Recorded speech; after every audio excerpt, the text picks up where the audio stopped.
Across the tree of life, survival requires movement.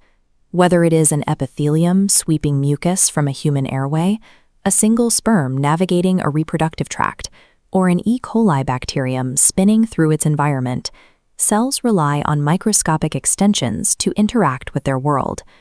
The physical challenge here is immense. Cells generate sustained mechanical force at the nanoscale, in environments where water feels as thick as molasses, without the use of macroscopic muscles. The first glimpses of this machinery came in the late 17th century, when Antony van Leeuwenhoek used handcrafted microscopes to observe what he called animalcules propelling themselves through pond water. For the next 3 centuries, optical limits meant researchers could only document the macroscopic beating of these structures. They recorded blurry, rod-like appendages moving, but the internal mechanics remained obscured. That barrier fell in the 1950s. Biologists Don Fawcett and Keith Porter utilized transmission electron microscopy to slice through these structures and resolve their interior. This revealed the internal geometry, a collection of protein filaments organized into a recurring functional lattice. This evidence proved that biological movement is not a mysterious force, but an engineering problem constrained by physics. While biologists historically grouped these structures under the term flagella, their molecular architectures revealed distinct evolutionary solutions for propulsion. The tree of life utilizes 2 dominant models for motility, prokaryotic and eukaryotic. The prokaryotic strategy relies on a rigid structure driven by a rotary mechanism at the base. In bacteria like E. coli, rotary motors embedded in the cell wall spin solid filaments made of flagellin protein. Contrast this with the eukaryotic strategy, which utilizes flexible, energy-consuming internal structures that bend. We distinguish between flagella, which are longer and propel the whole cell, and cilia, which are typically shorter and move fluid or act as sensors. Human sperm cells provide a clear example of eukaryotic flagella, using internal bending to drive the cell through liquid. On an epithelial surface, motile cilia function like rows of oars, beating in coordination to move fluid.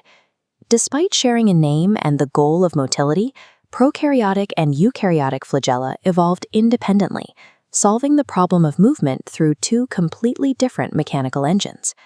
To understand the eukaryotic model, we must deconstruct its internal anatomy from the base upward. Every eukaryotic cilium or flagellum begins at the basal body, a centriole-like anchor embedded just beneath the cell's plasma membrane. The basal body follows a specific geometry, consisting of 9 peripheral triplets of microtubules arranged in a circle. As the structure extends outward, it passes through a transition zone where the triplets shed 1 filament, narrowing into doublets. These tubes are built from protein subunits called alpha and beta tubulin, which stack together to form rigid cylinders. The finished core of the shaft is called the axoneme. In motile cells, it follows a 9+2 arrangement, 9 peripheral doublets surrounding 2 central singlets. Each peripheral doublet is asymmetric, containing 1 complete A tubulin with 13 protofilaments and an incomplete B tubulin with 10. This highly conserved 9+2 geometry provides the incompressible, rigid scaffold absolutely required to support active, sustained mechanical force generation. The scaffold only becomes an engine when paired with an active force-generating motor system. Dynein arms are specialized motor proteins anchored to the A tubulin that reach out toward the adjacent doublet. These motors consume ATP, converting chemical energy into mechanical conformational changes. As dynein molecules hydrolyze ATP, they walk along the adjacent tubule, creating a sliding force between the doublets. Unrestricted sliding would simply telescope the axoneme apart, destroying the organelle's integrity. To generate movement, Nexon linkers and radial spokes physically restrict the sliding. Because the doublets are tethered together, the sliding force is converted into a bend. Maintaining this structure at the far end of a flagellum requires more than tacit diffusion, which is too slow to support the distal tip.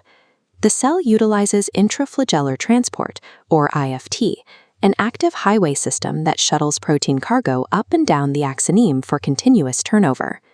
Functioning cilia must constantly balance intense internal mechanical strain against the logistical demands of a continuous ATP-driven supply chain. The final branch of our classification tree contains the primary cilium, a structure defined by a loss of mechanical parts. While motile cilium require a complete suite of components, the primary cilium is formed through structural subtraction. In this array, the dynon arms and the central pair are removed, leaving a 9+0 core. Without these motors or the central axis, the primary cilium is rendered immotile. By removing the machinery for movement, the biological structure is entirely repurposed to serve the cell as a sensory antenna. The ciliary membrane is biochemically isolated, allowing the cilium to concentrate receptors that detect fluid flow, light, and chemical signals. These antennas are critical for transducing developmental signals, such as those in the hedgehog pathway. In the early embryo, the mechanical bending of nodal cilia by fluid flow triggers the signals that establish left-right organ asymmetry. The same axonomal architecture that drives motility across the microbial world serves as the structural foundation for the sensory signaling that coordinates vertebrate development.